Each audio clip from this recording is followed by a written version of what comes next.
Hello and a warm welcome to Joburg Today. I am Nashina Mohammed and it's great to have you with us this wet but fine Monday. Africa's premier energy conference kicked off last week, drawing industry leaders, political heavyweights and entrepreneurs. Africa is still grappling with major challenges in ensuring an energy mix that is accessible to all. This challenge has led to many viable business opportunities. Well, I went there to find out how the continent is developing a new, brighter future for all. In Africa, power remains inaccessible, unaffordable and unreliable for most people. This traps people in poverty in many ways. Students find it difficult to read after dark. Clinics cannot refrigerate vaccines and businesses have shorter operating hours. That reality can change dramatically and is changing.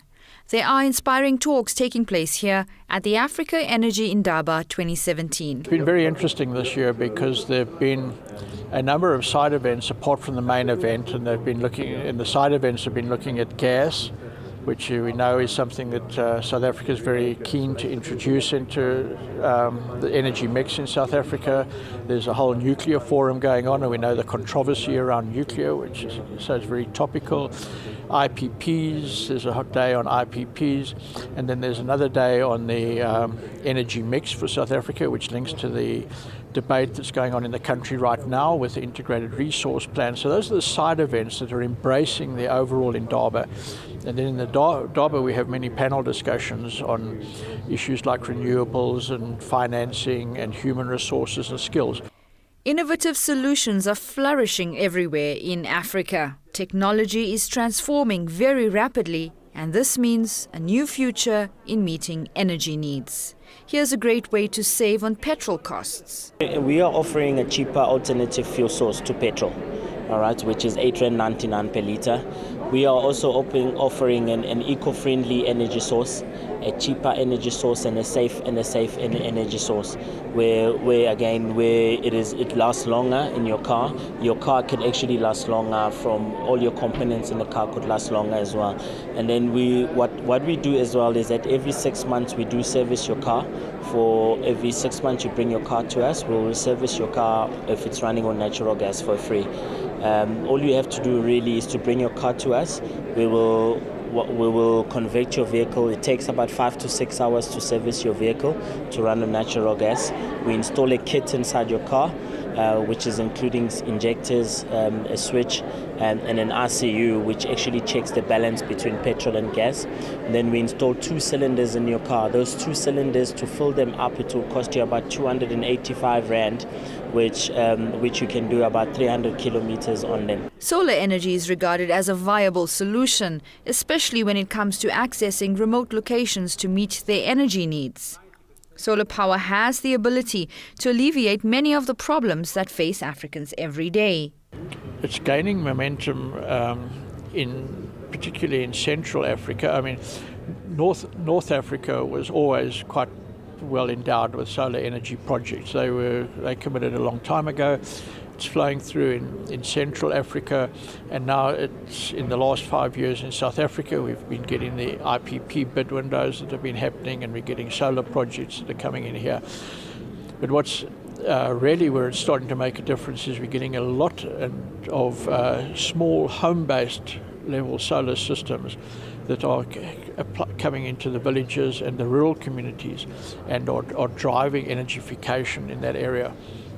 And one company made some interesting comments yesterday that they're not only supplying the solar systems, but they're supplying sort of technological training to help people take full advantage of the connected energy, to convert that into economic activity and therefore to grow their business and to make the families and the community sustainable economically. As a consumer, perhaps the most exciting part of attending this Indaba is noticing the innovative solar products currently on offer in the market, from solar-powered candles to reading lamps for students that are actually handed out to students in rural areas that do not have access to electricity, to the use of solar lamps for other purposes, and to top it all off, the solar chargers for smartphones.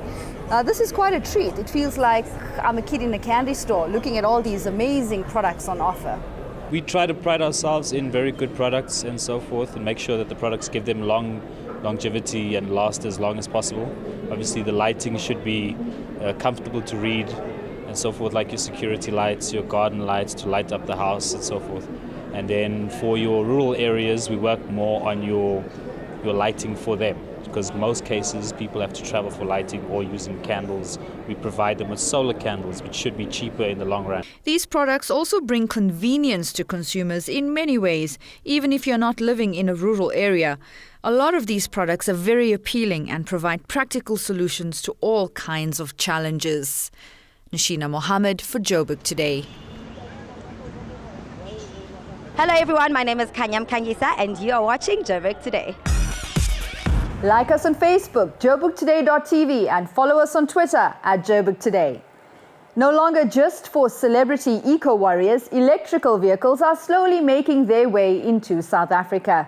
Even though there's still a lack of widespread proper infrastructure for charging stations along the roads, they are becoming within reach. Arthur Goldstuck checks out the Nissan Leaf, Africa's first all-electric car.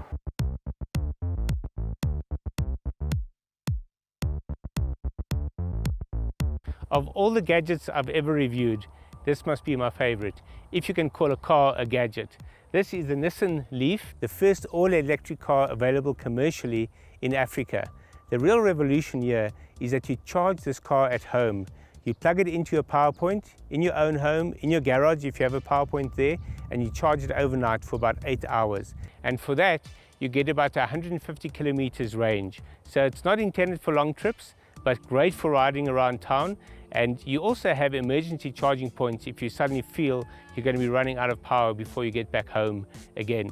Right now, those power points are at McCarthy dealerships, and there's usually one within about 10 kilometers or so if you're driving around the Johannesburg area, where it takes about half an hour for a quick charge if you need to charge in a hurry before you can get home. Eventually, you'll have these charging points all over the country, and eventually you'll have electric cars from other manufacturers as well, driving around the country.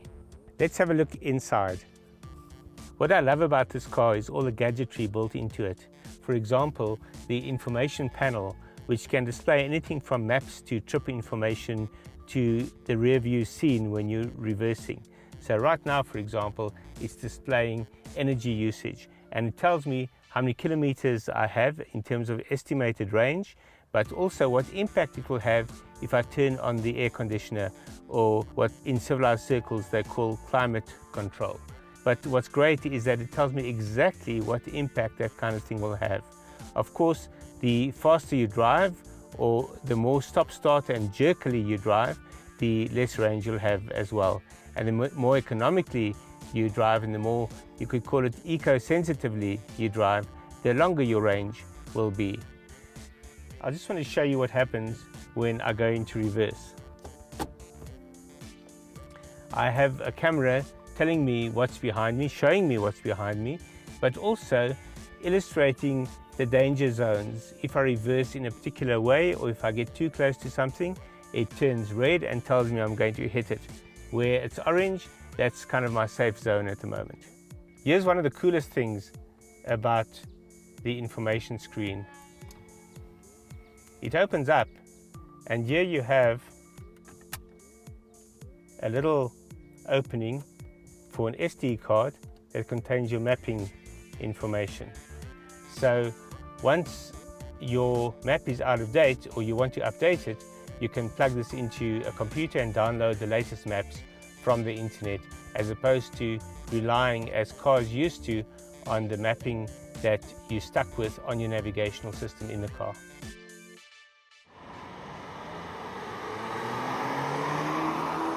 I'm Bryce Nicholson, and you're watching Joburg Today. And that brings us to the end of this show, but for more coverage on the city, do check out our playlist. And that's it from me, Nishina. Have a fine Monday.